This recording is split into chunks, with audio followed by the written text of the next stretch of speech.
Rekam, ada berapa orang semuanya temannya? Di 36, Bu. 36 ya, sekitar 36, baru yang tergabung 23. Ada sekitar 13 orang lagi. Oke, kita mulai saja dulu sambil menunggu teman-temannya. Mungkin ada yang masih mempersiapkan diri, kita tunggu sebentar. Sambil jalan, kemarin di Google Classroom kita sudah perkenalan ya, di WhatsApp group juga sudah perkenalan. Insya Allah nanti kenalan lebih lanjut bisa di setiap kali pertemuan. Dan jika memungkinkan kita memakai Zoom, cuman kayak sepertinya ini tidak bisa sering ya, jadi kita lebih di Google Classroom nanti atau di WhatsApp group. Sebelumnya sudah kenal ya, sudah biodatanya juga sudah Ibu sharing, sudah Ibu share di Google Classroom. Untuk kali ini kita tidak perkenalan lagi, tetapi langsung ke pertemuan pertama kita. Kontra belajar juga sudah dijelaskan kemarin di Google Classroom ya. Jadi ada beberapa penilaian, Ibu ulangi sedikit, beberapa penilaian yang harus kita ketahui. Ada presentasi kehadiran, keaktifan, kemudian tugas, UTS, dan UAS. Dan masing-masing ada presentasinya, totalnya 100%. Insya Allah untuk nilai, ya, kalau kata Rasulullah, kullu ummati yadkhulunal jannah illa man aba. Ya, setiap umatku nanti masuk surga, kecuali yang nggak mau. Artinya, semuanya akan diberikan surga, tapi tentu melalui proses dulu ya. Ada yang dilempar ke neraka dulu, baru akhirnya masuk surga, ya kan? Nah, kalau untuk nilai itu nggak susah-susah. Nilai A sebenarnya sudah ada di tangan. Illa man aba, sama ya, kecuali yang nggak mau. Dikasih tugas, nggak ngerjakan ya. Kehadirannya juga asal-asalan. UAS dan UTS-nya juga tidak mengikuti, berarti dia enggan. Maka bisa jadi nanti porsi nilainya udah berkurang. Nah, itu untuk pertanyaan pengantar dari Ibu. Gimana tadi setengah jam pertama, Ibu minta membaca surah Al-Kahfi 1-10. Sudah dibaca? Sudah, Bu. Sudah, Bu. Sudah. Ada yang sudah hafal? Jadi kalau mata kuliah ada yang sudah hafal 1-10? Insya Allah. Jadi di mata kuliah Ulumul Quran ini Ibu memang mewajibkan untuk menghafal 1 semester loh, cuma 10 ayat 1 semester. Insya Allah nanti akan menjadi kebiasaan untuk Ananda semuanya. Karena memang coba perhatikan nanti, coba di searching kalau ada yang tidak tahu keutamaan membaca surah Al-Kahfi itu. Ya, kata dalam sebuah riwayat Muslim, Rasulullah mengatakan siapa yang baca surah Al-Kahfi pada hari Jumat, maka dia akan disinari di antara 2 Jumat. Ada lagi yang mengatakan surah Al-Kahfi adalah pelindung dari Masih Ad-Dajjal. Jadi kalau ingin terhindar dari fitnahnya Ad-Dajjal, karena nanti kan di akhir zaman itu salah satu tandanya, bahkan munculnya Dajjal, dan orang yang sering membaca surah Al-Kahfi, insya Allah akan Allah lindungi. Maka biasakan Ananda, insya Allah kebetulan kita adalah mata kuliah Ulumul Quran, dan bertepatan juga dengan hari Jumat. Karena keutamaan hari Jumat, itu sangat banyak, salah satunya adalah membaca surah Al-Kahfi. Jadi cuma 1-10 ya. Nanti tugasnya di Google Classroom nggak banyak itu. 10 ayat. Kalau kita ada sekarang udah pertemuan kedua, 16 kali pertemuan, cuma 1 ayat 1 minggu. Nggak bisa? Nah, harus bisa. Ya. Jadi kalau untuk pertemuan setiap Jumat, Ibu hanya memantau sudah baca belum? Cuma itu aja. Jadi kalau udah terbiasa membacanya setiap Jumat, nanti hafal sendiri. Ada yang sudah hafal? Nah, sambil menunggu yang lain. 5 menit pertama, ada yang mau membaca? Jadi Ibu anggap karena tadi setengah jam sudah dikasih, Ibu anggap sudah membaca ya. Insya Allah di minggu-minggu depan itu akan Ibu biasakan. Jadi itu mengenal pengantar menjelang perkuliahan kita adalah membaca surah Al-Kahfi 1-10. Siap? Insya Allah? Siap, Bu. Siap, Bu. Alhamdulillah. Nah, pertemuan perdana ini, silabusnya kemarin sudah Ibu bagikan juga di Google Classroom. Ya, boleh dibaca. Maka pertemuan pertama ini kita akan mengenal pengantar apa itu Ulumul Quran. Apa itu Ulumul Quran, apa saja nama-nama Al-Quran, dan bagaimana proses turunnya Al-Quran. Sebelum kita mengenal apa itu Ulumul Quran, tentu faham dulu apa itu Al-Quran. Semuanya kenal dengan Al-Quran, tahu dengan Al-Quran. Sekarang apa definisi Al-Quran? Coba ada yang bisa ngasih tahu? Apa itu Al-Quran? Al-Quran. Siapa itu? Nur Aziza? Ya, Bu. Iya, Ya, Bu. iya, silakan Nur Aziza. Apa itu Al-Quran? Bu, yang diturunkan Allah kepada Nabi Muhammad SAW melalui antara malaikat Jibril yang diturunkan sebagai petunjuk bagi manusia. Oke. Al-Quran adalah kalamullah. Apa tadi yang diturunkan kepada malaikat Jibril? Kepada Nabi Muhammad dengan perantara malaikat Jibril. Kemudian? Iya. Yang digunakan sebagai petunjuk bagi manusia. Yang digunakan sebagai petunjuk bagi manusia. Bagus. Ada yang lain? Ada yang lain yang mau menambahkan? Selain pendapat Nur Aziza?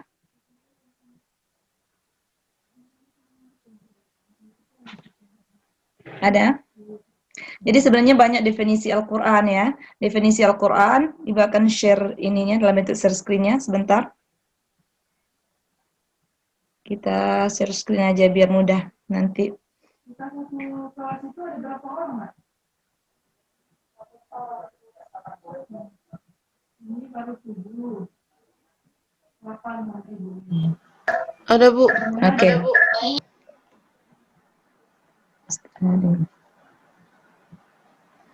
Oke. Nah, ini mata kuliah kita Ulumul Quran. Coba perhatikan. Pertama, sebelum mengenal apa itu Ulumul Quran ini terdiri dari dua kata ya. Udah? Apa itu? Ulu, kemudian Al-Quran. Jadi memang berasal dari bahasa Arab. Ulumul Quran. Kata pertama adalah ulum. Ulum itu adalah bentuk jamak dari kata ilmun. Ilmun artinya adalah ilmu. Ya, ilmu. Apa itu ilmu? Pengetahuan. Ya. Kemudian Al-Quran. Oke. Al-Quran itu sebenarnya banyak definisi para ulama. Ya, ada pendapat Az-Zarqani, ada pendapat Mana'ul Qatan, ya, dalam bukunya Ulumul Quran. Ada pendapat Al-Zarkashi. Jadi sebenarnya banyak sekali nanti buku-buku yang berkaitan dengan Ulumul Quran. Ada bukunya Al-Burhan fi Ulumul Quran. Ada bukunya Al-Irfan Mabahis fi Ulumul Quran. Jadi banyak sekali bukunya dan kesemua pendapat itu hampir sama ya. Cuma mereka berbeda versi cara memberikan pemahaman, pengertian. Di Al-Quran itu kalau kita lihat definisinya adalah kalamullah al-mu'jiz al-munazzal ala Muhammad sallallahu alaihi wasallam al-manqulu ilaihi bitawatur al-muta'abbadu bitilawati. Nah, ini maknanya dalam bahasa Arab definisinya. Pertama, kalamullah. Jadi Al-Quran itu adalah perkataan Allah. Kalau Allah yang berkata namanya firman Allah. Ya, kalau Rasulullah yang berkata namanya sabda Rasulullah. Jadi Al-Quran itu adalah firman Allah. Nggak ada yang meragukan. Kalau ada yang meragukan bahwa Al-Quran itu adalah firman Allah, maka perlu ditanyakan keyakinannya. Nah, salah satu bentuk keimanan adalah percaya kepada kitabullah. Dan salah satunya adalah Al-Quran. Nah, bahkan yang kedua, mu'jiz. Mu'jiz itu artinya Al-Quran itu merupakan mu'jizat.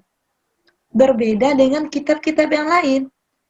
Walaupun ada nanti kitabnya, kitab Ulumul Quran, berbahasa Arab isinya di dalam misalnya, tetapi itu bukan Al-Quran. Salah satu kelebihan Al-Quran, dia menjadi mu'jizat.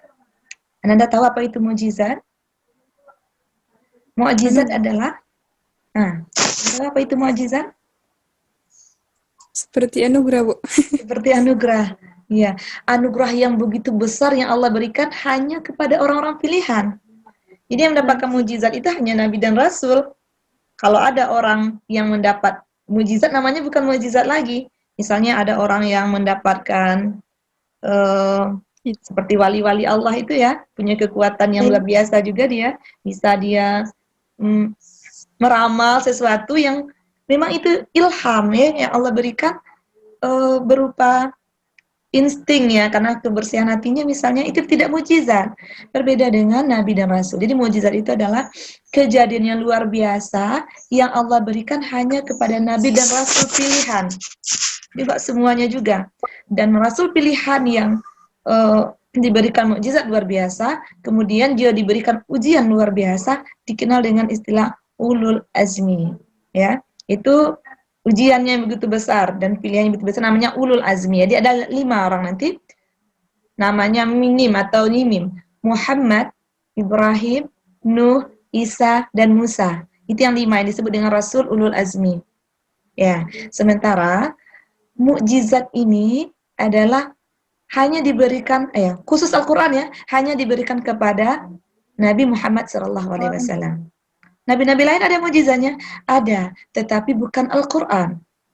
Apa contohnya? Nabi Musa mukjizatnya adalah bisa membelah lautan ketika dikejar oleh Fir'aun, ya, dikejar oleh tentara Fir'aun yang mengaku sebagai Tuhan, kemudian terakhir dia belah lautan, dia bisa berjalan menyelamatkan diri, sementara Fir'aun tenggelam. Dan itu diabadikan dalam Al-Quran. Itu juga mukjizat, karena nggak ada orang yang bisa membelah lautan. Hanya Nabi dan Rasul pilihan lah yang bisa. Nah, Al-Quran adalah mukjizat kepada Nabi Muhammad SAW. Selain ada mukjizat Rasul yang lain, seperti apa? Keluarnya air dari sela-sela jari Nabi, itu juga mukjizat. Rasulullah juga bisa membelah bulan, ya, karena memang dalam peristiwa Isra Mi'raj pun, peristiwa Isra Mi'raj, Rasulullah naik ke langit, kemudian menyambut perintah sholat, itu enggak semua orang yang bisa. Makanya banyak orang yang menganggap Nabi itu gila. Ketika Rasul mengatakan, ketika proses Isra Mi'raj, Nabi menyatakan bahwa dia mau perintah sholat, siapa yang pertama kali cuma yang mau beriman? Abu Bakar. Ya, kenapa namanya Abu Bakar? Sebenarnya namanya bukan Abu Bakar, Abu Bakar As-Siddiq, karena dia Bakrun itu artinya pagi, lebih awal. As-Siddiq artinya membenarkan. Jadi orang yang pertama kali membenarkan bahwa Rasulullah memang Isra Mi'raj adalah Abu Bakar As-Siddiq, dan dia adalah mertua dari Nabi, ayah dari Aisyah, ya, dari ayah dari Aisyah. Nah itu, jadi Al-Quran, dia pertama adalah kalamullah, yang kedua Al-Quran adalah mu'jizat.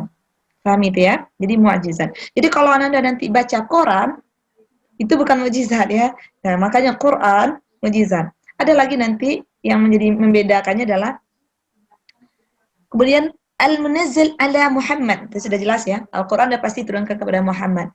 Kalau tidak diturunkan kepada Muhammad, itu bukan Al-Quran namanya. Sekalipun itu datangnya dari Allah. Makanya ada beberapa kitab yang juga harus kita imani selain Al-Quran. Apa itu?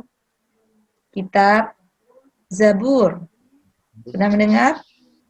Dan itu diceritakan dalam Al-Quran. Al-Quran adalah pelengkap dari kitab-kitab sebelumnya. Zabur kepada Nabi apa?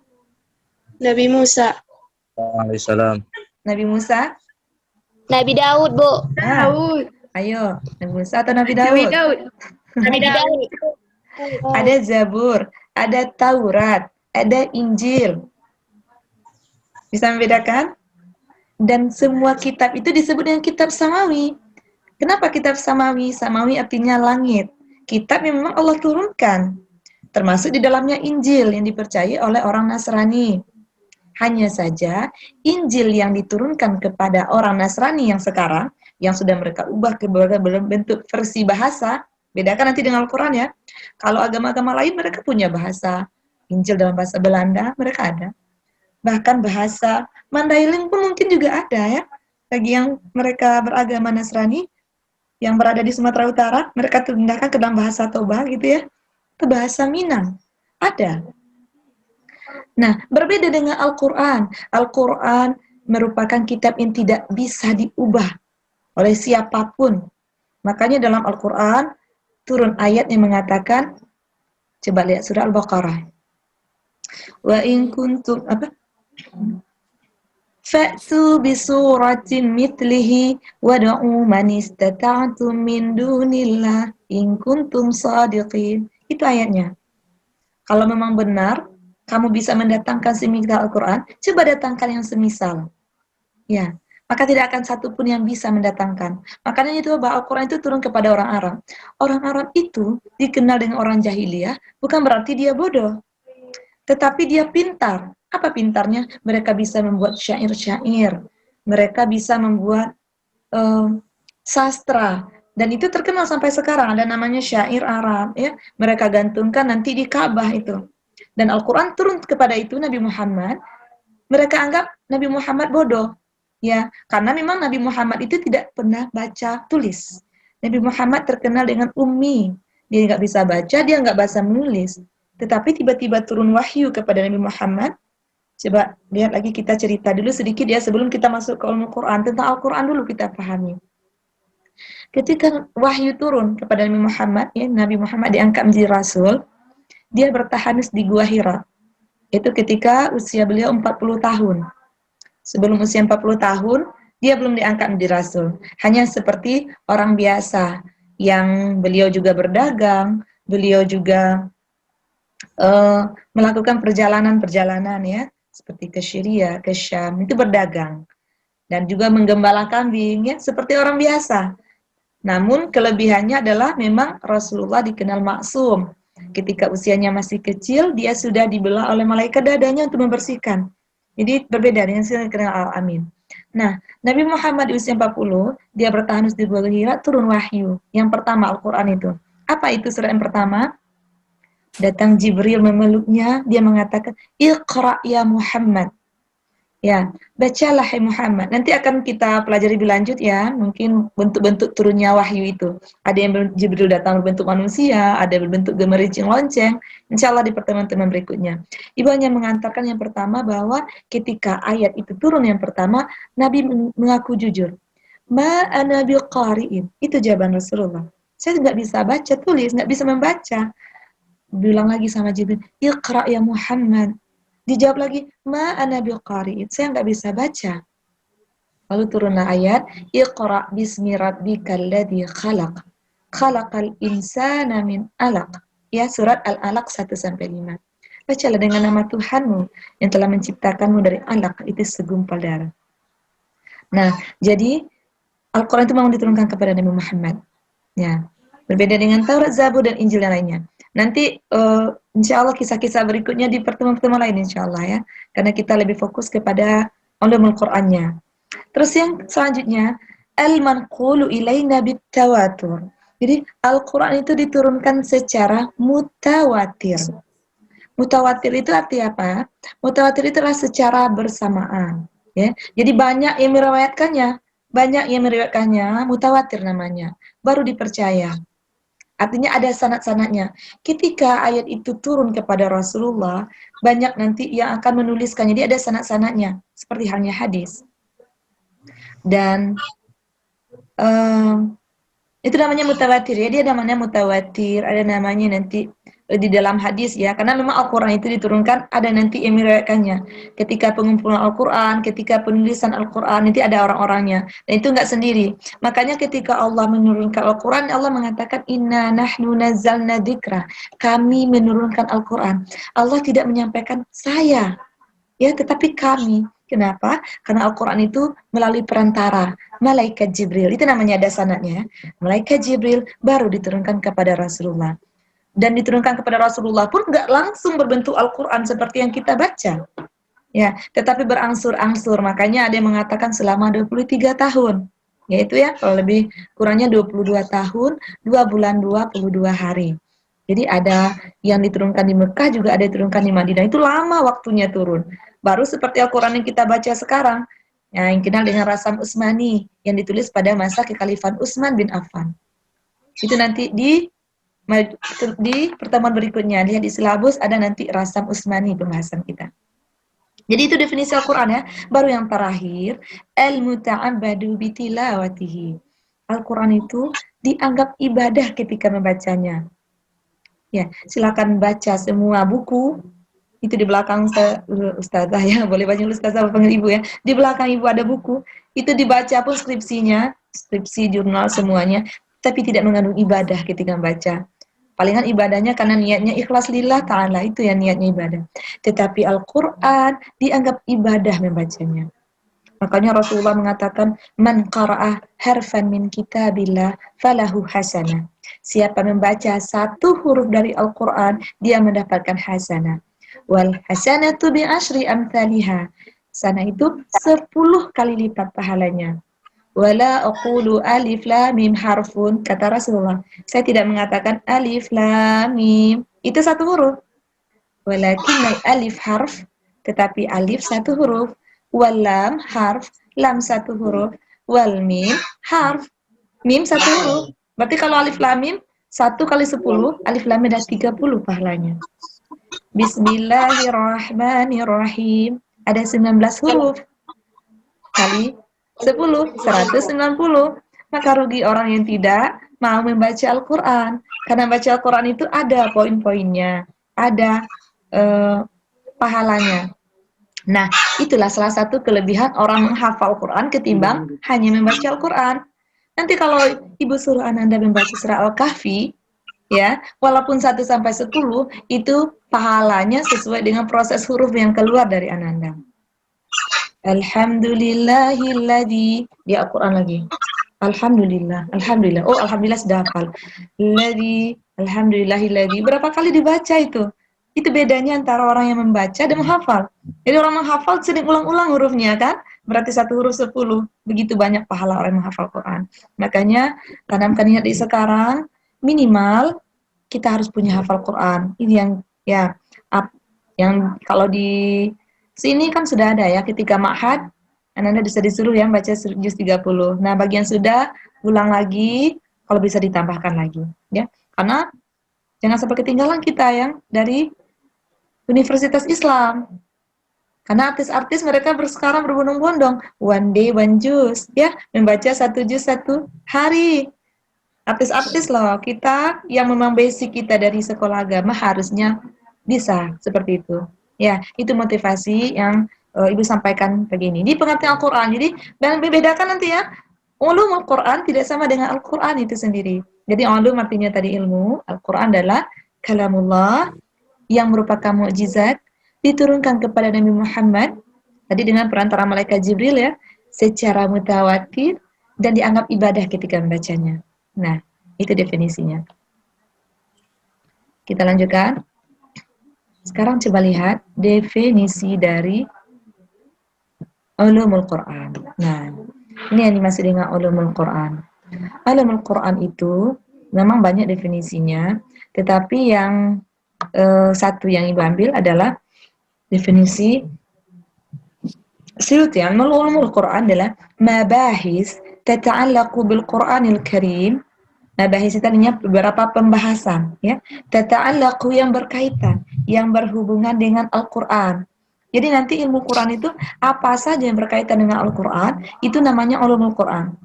Min nahiyati nuzulihi, baik dari segi turunnya, jadi nanti ada ilmunya. Kenapa Al-Quran itu diturunkan? Itu disebut dengan asbab an-nuzul. Nah, dengar ya, asbab nuzul ayat. Kenapa diturunkan surat itu? Ya, apa yang memotivasinya turun? Ya, karena nanti Al-Quran itu diturunkan berdasarkan jawaban terhadap peristiwa-peristiwa atau pertanyaan dari sahabat. Contoh, ketika Rasulullah mengajak orang-orang Quraisy waktu itu berkumpul, ya, datanglah pamannya Abu Lahab. Muhammad, hanya untuk ini kamu mengumpulkan kami. Akhirnya dia yang membubarkan Abu Lahab ya, karena paman Nabi itu ada yang membela Nabi namanya Abu Thalib ya, sementara Abu Thalib kalau kakeknya Abdul Muthalib, pamannya yang menolaknya namanya Abu Lahab. Sehingga adalah surat dalam Al-Qur'an yang namanya surat Al-Lahab. Ya, itu diturunkan ketika menjawab peristiwa itu. Tabbat yada Abi Lahab wa tab. Ya, tabbat yada Abi Lahab. Ya, celakalah Abi Lahab. Ma aghna anhu maluhu wa ma kasab. Enggak akan mengayakan dia ya, hartanya dan apa yang diusahakan. Itu jawaban dari peristiwa ketika dia menolak dakwah Nabi. Ketika Nabi mengumpulkannya waktu itu. Jadi pertama berkaitan dengan segi turunnya ayat, disebut dengan asbabun nuzul. Atau turunnya ayat ini juga ada ilmunya juga, yang disebut dengan maki dan madani. Nanti Ananda akan dilihat di pertemuan berikutnya atau ketika dibaca buku ilmu Quran, ada ayat itu disebut dengan ayat makiyah. Ayat makiyah itulah ayat-ayat yang diturunkan di Mekah. Maaf ya, nanti kalau mati kita masuk lagi ya, karena ini Zoom-nya Zoom gratis 40 menit.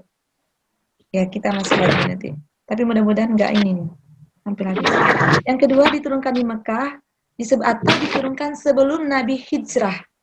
Hijrah ya, berpindah dari Mekah ke Madinah, namanya surat Makkiyah. Ada lagi disebut dengan Madaniyah, yaitu ayat yang diturunkan di Madinah atau setelah Rasulullah hijrah ke Madinah. Nah, ini berkaitan dengan segi turunnya. Jadi min nahiyati nuzulihi. Lalu wa tartibihi, dari segi urutannya. Nanti juga ada nama-namanya ya, urutannya. Kenapa yang pertama kali dalam Al-Qur'an namanya surah Al-Fatihah? Padahal surah Al-Fatihah bukan surat yang pertama diturunkan lah. Ya, ada ilmunya lagi. Pertama namanya surah Al-Fatihah, lalu ada surat Al-Baqarah, surat Ali Imran, surat An-Nisa. Padahal ayat yang pertama diturunkan itu adalah surat Al-Alaq. Ya, kemudian surat Al-Mudaththir, tetapi tidak berdasarkan turunnya. Makanya nanti ada ilmunya juga berdasarkan urutannya itu ya, ketika Utsman bin Affan mengumpulkan itu.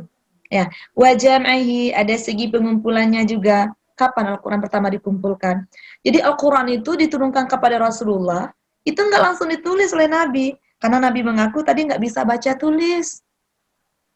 Nabi hanya menghafalnya dalam dadanya, ya, menghafalnya. Kemudian pengumpulannya baru ketika masa Abu Bakar As-Siddiq, ya. Ketika itu Rasulullah memang memerintahkan kepada sahabatnya untuk menuliskan apa yang sudah diajarkannya, apa yang diturunkan. Ada yang menulisnya di pelepah kurma, ada yang menulisnya di batu, ada yang menulisnya di, ya waktu itu belum ada kertas yang ini, yang bentuk penulisan baru pada masa Utsman bin Affan nanti.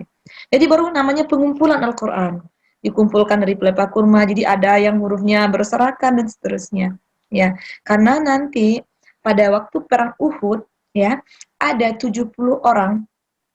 Kenapa dikumpulkan Al-Quran? Karena ada 70 orang sahabat Rasul yang wafat waktu itu. Jadi Rasulullah mengajarkan kepada sahabatnya, mereka juga hafal. Tetapi untuk dikhawatirkan nanti hilang bersama hilangnya para ulama, ya, para sahabat Rasul ya. Makanya sekarang kalau ada ulama yang wafat itu, orang khawatir karena ilmunya juga hilang. Nah, makanya perlulah adanya tulisan, perlu ada pengumpulan supaya tidak hilang. Nah, kemudian dari segi penulisannya, ya, segi penulisannya nanti pada masa Utsman bin Affan. Jadi ditulis dalam berbentuk rasam Utsmani. Karena bentuk penulisan itu macam-macam juga. Yang kita kenal dengan istilah naskah, nah kan ada kaligrafi yang sekarang itu macam-macam. Ada naskah, naskhi namanya, ada khat diwani, ada farisi ya. Berbeda lagi nanti bentuk penulisannya. Tetapi yang dalam naskah, khat naskah namanya, yang kita lihat dalam Al-Qur'an yang kita baca, itu mudah dibaca hurufnya. Seperti yang ditulis Anda di hadis screen kita. Lalu ada disebut dengan ilmunya tentang bacaan Al-Quran. Nah, cara membaca Al-Quran juga macam-macam. Kalau kita Indonesia, itu lebih dikenal dengan qiraat riwayat Asim, ya, qiraat hafaz riwayat Asim. Karena ada orang yang meriwayatkan baca Al-Quran. Makanya kalau dengar orang Arab membaca Al-Quran itu macam-macam juga, tergantung riwayat yang dia dengar. Ya. Maka ada Al-Quran itu baca dengan tartil. Imam saja baca Al-Quran bermacam-macam. Kalau Imam Sudais lain lagi. A'udzubillahi minasyaitonirrajim. Itu tinggi ya. Kalau Al-Ghami Musyari Rasid, beda lagi. Itu tidak hanya cara baca saja, tetapi ada ilmu lagi tentang qiraat Quran. Dan itu ada berdasarkan dari Nabi. Ada riwayatnya. Kalau di Indonesia dikenal dengan riwayat Hafaz Asim itu. Dan cara membacanya juga ada yang disebut dengan qiraah sab'ah. Qiraah sab'ah itu ada 7 macam qiraah yang dikenal. Kalau di dalam musabaqah tilawatul Quran, tingkat nasional itu ada lomba qiraah sab'ah ya. Wadduha wal-laili idza saja. Kita dengarnya kan fathah ya. Tapi dalam qiraah sab'ah bisa menjadi wadduha ya. Walaili idza saja. Jangan dengar nanti orang tuh salah dia itu. Sesat itu bacaannya ya. Tetapi ada qiraah namanya qiraah sab'ah. Itu ada ilmunya juga.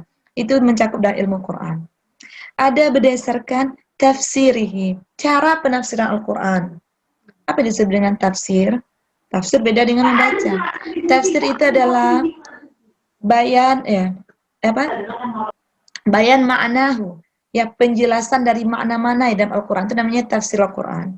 Sehingga bisa dilihat kalau di Indonesia ada namanya tafsir Hamka atau tafsir, kalau dalam bahasa Arab itu banyak, buku-buku tebal itu namanya tafsir. Ada namanya tafsir Al-Maraghi, ada namanya tafsir, banyak sekali ya nama-nama kitab tafsir yang dikarang oleh para ulama. Itu cara menafsirkan Al-Quran itu ada lagi ilmunya. Ada yang namakan dengan tafsir ar-riwayah, ada namanya ad-dirayah, ya, berdasarkan periwayatannya. Ada yang berdasarkan tafsir al-maudhu'i, berdasarkan temanya. Jadi dia menafsirkan Al-Quran, satu ayat itu bisa ditafsirkan dengan berbagai makna. Contohnya, Ibu kasih gambaran contoh. Dalam Al-Quran ada ayat yang menjelaskan tentang quru'. Quru itu adalah masa, kalau dalam Al-Quran ketika seorang istri dia ditinggal oleh suaminya atau bercerai, maka dia menunggu iddah namanya. Iddah itu adalah masa tunggu. Nah, dalam Al-Quran disebut dengan salasata quru'. Nah, maka ada penafsirannya. Ada yang mengatakan quru itu dengan 3 kali haid. Ya. Ada yang mengatakan quru itu maknanya 3 kali suci. Ada yang mengatakan kalau dia nggak haid disebut dengan salasatu ashhur, dengan 3 bulan. Nah, itu cara penafsiran Al-Quran. Mereka pun punya dalil-dalil. Jadi dia menafsirkan ayat dengan ayat kah? Apakah menafsirkan ayat dengan hadis kah? Atau menafsirkan ayat dengan pendapat mereka. Nah, jadi cara menafsirkan Al-Qurannya. Lalu ada disebut dengan berdasarkan penafsiran tadi kemu'jizatannya. Jadi sudah kita bahas ya. Ada namanya nasikh dan mansukh juga. Jadi ilmu Quran itu banyak ya. Semua persoalan, semua pembahasan, semua ilmu yang berkaitan dengan Al-Quran nanti, apakah dari segi turunnya, apakah dari segi urutannya, cara pengumpulannya, penulisannya, hal nasikh dan mansukhnya. Nah, itu disebut dengan ulumul Quran. Ini berbeda dengan definisi Quran sendiri. Ya, ada namanya nasikh mansukh. Apa itu nasikh? Nasikh mansukh itu adalah ada ayat yang sudah diturunkan oleh Allah dalam Al-Quran, ternyata dimansuh, dihilangkan hukumnya dan berlaku ayat yang kedua. Jadi jangan dibilang nanti Al-Quran itu kontradiksi. Ternyata ada hukum itu yang nggak berlaku lagi, tetapi berlaku di ayat berikutnya. Itu disebut dengan nasikh dan mansukh. Ya, contohnya ayat apa ya? Tentang pengharaman khamar. Ya, khamar ternyata zamannya Rasulullah, pada sahabat ada yang minum khamar. Dan itu tidak langsung dinasakh oleh Allah ayatnya tentang haramnya khamar. Sekarang yang memabukkan ya, seperti tua, bir kalau sekarang ya, menganalogikan orang. Tetapi dikatakan dalam ayat apa? Di dalamnya terdapat obat tetapi menimbulkan kemudaratan. Tetapi mudaratnya lebih besar daripada manfaatnya. Itu dalam ayat surah Al-Maidah. Ya, masih dibilang masih ada manfaat ya, tetapi ada mudaratnya. Lalu baru yang terakhir nanti diturunkan innal khamra wal maisir wal ansab wal azlam rijsun min amali syaitan fajtanibuhu. Itulah ayat ya, surat Al-Maidah. Jadi baru dikatakan langsung itu adalah najis, itu adalah haram. Jadi ayatnya turunnya enggak berangsur langsung diharamkan. Makanya dakwah Islam itu begitu indah. Tidak langsung mengkafirkan, mengharamkan dan seterusnya. Ada tahapan-tahapan prosesnya. Dan itu disebutkan dalam Al-Quran. Nah, itu tadi definisi dalam Al-Quran. Kira-kira bisa difahami? Insyaallah, fahim tuh? Fahimna, Bu. Alhamdulillah. Itu definisi Al-Quran. Sekarang kita masuk, ada nama-nama Al-Quran. Ternyata Al-Quran ini punya banyak nama dan itu disebutkan dalam ayat-ayat Al-Quran. Apa contohnya? Pertama, Al-Quran itu disebut dengan Al-Kitab. Coba lihat dalam surah Al-Baqarah ayat kedua yang biasa kita baca. Alif Lam Mim, Dzalikal kitabu la raiba fih. Demikianlah, kitab itu tidak ada keraguan padanya. Apa yang dimaksud kitab? Apa yang dimaksud? Al-Quran. Jadi Al-Quran itu nggak ada keraguan. Jadi jangan diartikan nanti buku itu, buku siapa yang nggak keraguan. Kalau yang selain Al-Quran maka biasanya pasti ada keraguan, ada kesalahan. Bahkan kitab imam-imam ya, Imam Syafi'i yang kemudian direvisi. Ya buku-buku itu kan banyak revisinya ya. Karena memang nggak ada yang sempurna. Hanya Al-Quran lah yang sempurna. Karena kita berkaitan dengan Al-Quran, ada nama-nama Al-Quran ini suratnya sudah ayat dan suratnya dan ayatnya sudah Ibu kasih di sini. Jadi ada nama-nama Quran seperti Alkitab, surah Al-Baqarah ayat 2. Silakan cari ayatnya apa, lalu tulis. Ya, tulis ayat dan terjemahannya. Terserah, boleh Anda ketik atau boleh ditulis tangan. Ya, yang memudahkan, kira yang memudahkan, dan itu dikirim nanti di Google Classroom. Mana yang mudah kira-kira? Bagaimana? Biar ada keseragaman. Pengennya Anda diketik atau ditulis? Kalau Ibu minta ditulis tangan. Karena kalau diketik coba ya ditulis tangan. Cuma copy paste, ingat setiap yang kita tulis itu akan menjadi saksi. Ya, kalau Al-Qur'an itu hebatnya. Muta'abbad bitilawati, membacanya aja merupakan ibadah, menulisnya pun itu. Jadi kita niatkan lillah, tuliskan ayatnya, kemudian terjemahannya. Jadi biar Anda tahu, oh kalau ini Al-Qur'annya artinya Alkitab ada di surat ini. Kemudian ada namanya Al-Furqan. Dalam ayat lain Allah mengatakan inna nahnu nazzalna dzikra wa inna lahu lahafizun. Allah mengatakan kami menurunkan adzikra. Nah, adzikra adalah Al-Qur'an. Jadi disebutkan nama lain Al-Qur'an.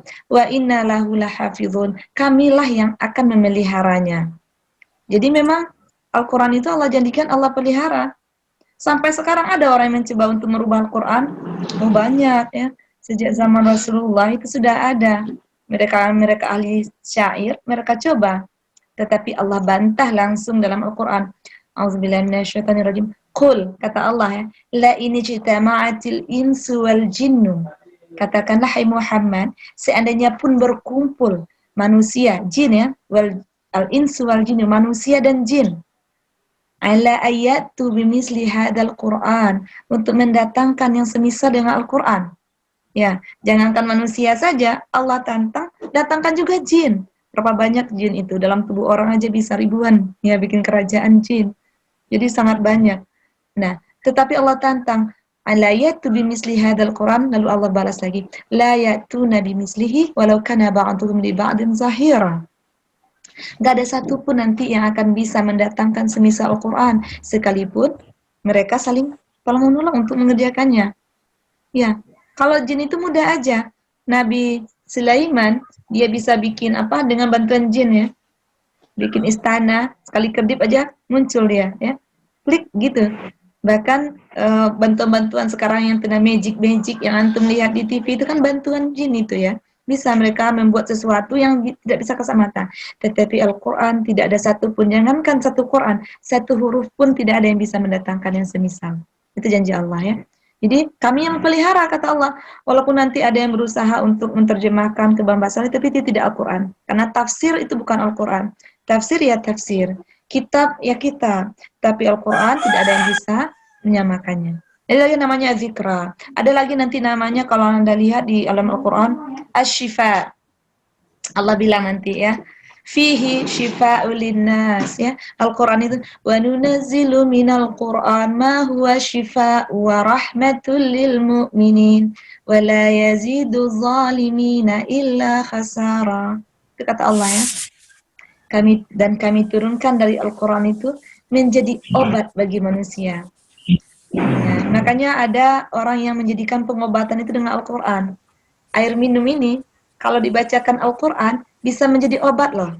Sebelum Anda mencoba obat-obatan yang lain. Sakit kepala, coba ambil Al-Quran, bacakan dengan niat lillah ta'ala. Ya, bisa jadi obat. Karena Al-Quran sendiri yang mengatakan bahwa Al-Quran itu obat. Rasulullah pernah menyembuhkan orang hanya dengan surah Al-Fatihah. Ambilnya air, lalu dibacakan surah Al-Fatihah, diminumkan, orang itu sehat. Makanya ada orang proses ruqyah syar'iyah yang pernah Anda lihat, orang ruqyah. Ruqyah syar'iyah itu kan juga membacakan Al-Quran ya, kemudian sembuh. Maka secara umumnya sebenarnya yang sehat itulah jiwanya. Berarti orang yang dekat dengan Al-Quran jiwanya lebih sehat. Sekalipun nanti dia sakit, terbaring di rumah sakit, tetapi kalau rajin baca Al-Quran jiwanya sehat, ada kekuatan di dalamnya. Makanya dari sekarang yakinkan bahwa Al-Quran itu adalah obat, Al-Quran itu adalah penyembuh, Al-Quran itu adalah rahmat. Ya, jadi kalau mau Ananda nanti bebannya berat, semester 4 belum banyak tugas ya, nanti kalau udah skripsi, udah banyak tugasnya, biasanya agak stres.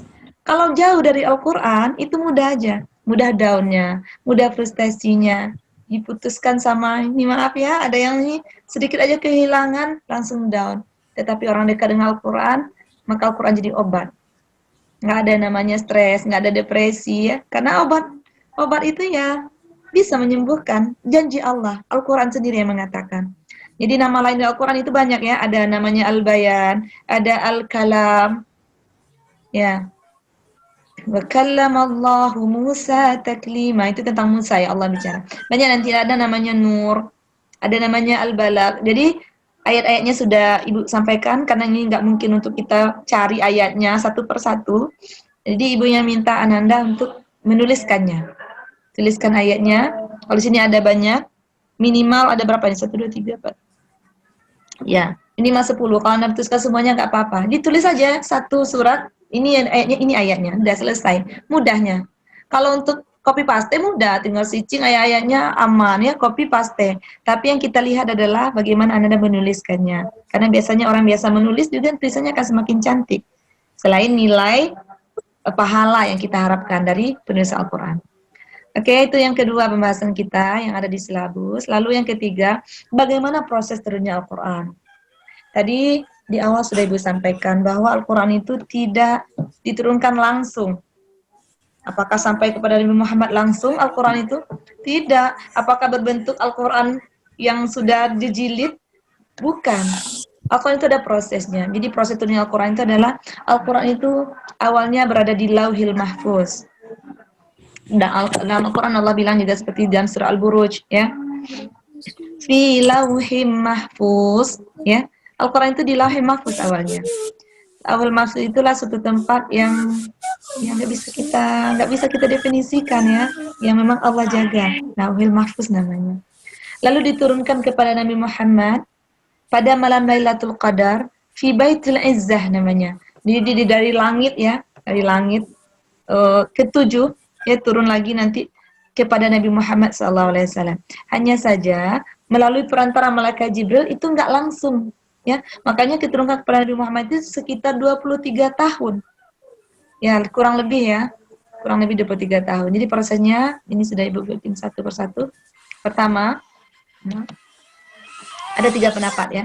Ada yang mengatakan pertama, Al-Quran itu turun sekaligus dari Lauhil Mahfuz. Jadi dari Lauhil Mahfuz pada malam Lailatul Qadar turunnya langsung ke Baitul Izzah. Tetapi kepada Rasulullah baru diturunkan secara bertahap.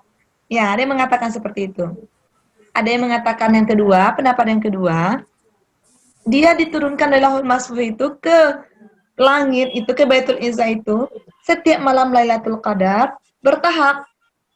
Ya, juga bertahap dan bertahap lagi turunnya kepada Rasulullah. Ya. Jadi yang ketiga, ada yang mengatakan bahwa Allah menjadikan awal pembuka dukanya Al-Quran itu pada malam Lailatul Qadar. Jadi memang pendapat-pendapat ini tidak ada yang bertentangan. Yang berbeda pendapat adalah dari Lauhil Mahfuz ke Baitul Izzah, ke langit dunia tadi. Karena itu memang sifatnya abstrak ya, hanya Allah yang tahu. Jadi cuma ada yang berpendapat. Tetapi tidak ada yang meragukan dari malaikat Jibril menurunkannya dari Baitul Izzah pada Rasulullah SAW, nggak ada yang meragukan bahwa dia berangsur-angsur. Tidak ada yang meragukan juga bahwa dia diturunkan pada malam Lailatul Qadar. Karena Al-Quran mengatakan, coba lihat surah Al-Qadar. Inna anzalnahu fi lailatul qadr. Itu kan? Kami menurunkannya pada malam Lailatul Qadar. Wa ma adraka ma Lailatul Qadr. Apa itu Lailatul Qadar? Lailatul Qadari khairum min alfi syahr. Lailatul Qadar itu adalah malam yang paling baik dari 1000 bulan. Tanazzalul malaikatu warruhu ilaihi. Apa lagi? Tanazzalul malaikatu warruhu ilaihi. Ayo, yang hafal surat Al-Qadar. Bukan fiyamin kana miqdaruhu khamsina alfasana, beda lagi ayatnya. Diturunkan pada malam itu malaikat, tanazzalul malaikatu warruhu, dan ruh itu artinya Jibril ya. Sedangkan malaikat dan Jibril pada malam Lailatul Qadar itu, dan Al-Quran turunkan pada waktu itu. Jadi inilah pembahasan kita Nanda untuk pertemuan kali ini. Karena waktu kita juga sudah hampir jam 9.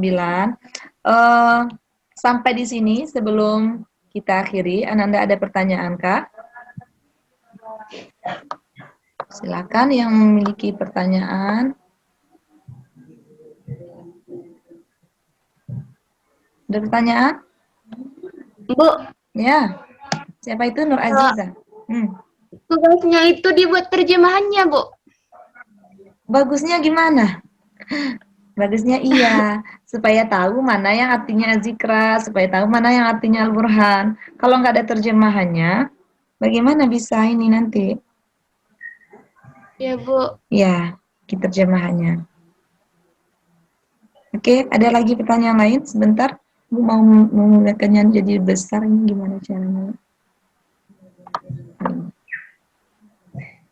Karena kita juga ambil dokumentasi.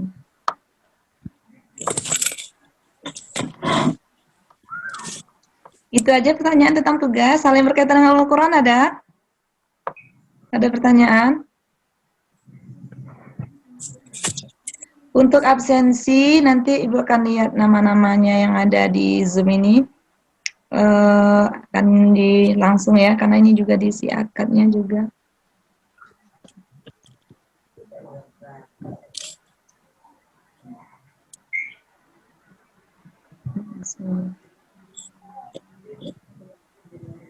Stop share, masih share ya? Masih share, jadi kelihatan nanti. Nah, ini dia. Ibu mau lihat ini, ada 36 orang ya, sudah hadir semuanya. Alhamdulillah. Sebentar.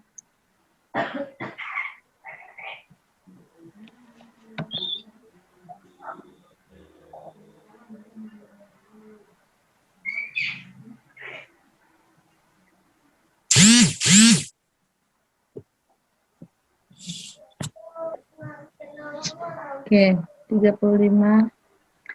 Sebelum ditutup, ada pertanyaan lagi yang lain?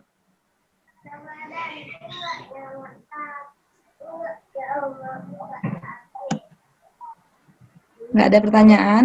Paham kira-kira, paham tuh? Insyaallah. Insyaallah. Insyaallah. Alhamdulillah. Insyaallah, Bu. Insyaallah ya. Jadi karena kita memang daring, sepertinya kalau untuk daring ada kesulitan ketika sistem kita sistem makalah. Jadi Ibu sebenarnya juga pengen Ananda nanti yang mempresentasikannya, yang lebih banyak ini juga ya.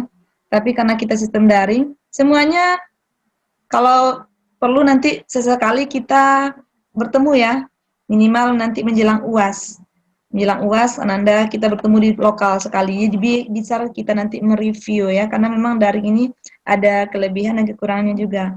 Kelebihannya kita bisa dari rumah, ya bisa ini lebih cepat, banyak juga kelebihannya, cuman kekurangannya adalah banyak hal yang tidak bisa disampaikan secara ini ya, presentasinya juga nggak bisa. Jadi mungkin nanti untuk pertemuan via Zoom, jika memungkinkan kita via Zoom nanti akan kita kondisikan, kalau tidak, berarti kita tetap dengan WhatsApp group nanti untuk komunikasi dan Google Classroom.